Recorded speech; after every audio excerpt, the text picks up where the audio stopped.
বিপ্লব কথাটা ঠিক বুঝতে পারল না। চৌধুরীবাবু কি এখনো মশকরা করছেন নাকি তিনি অন্য কিছু বোঝাতে চাইছেন? তখনই বিপ্লবের পায়ের কাছে কিছু একটা গড়িয়ে এলো। বিপ্লব নিচের দিকে তাকিয়ে দেখে এটা একটা ছোট্ট বাচ্চার মাথা।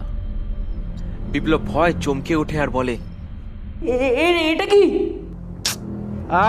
দেখেছো, এই বাচ্চাটি আবার নিজের গলা এখানে ফেলে গেছে।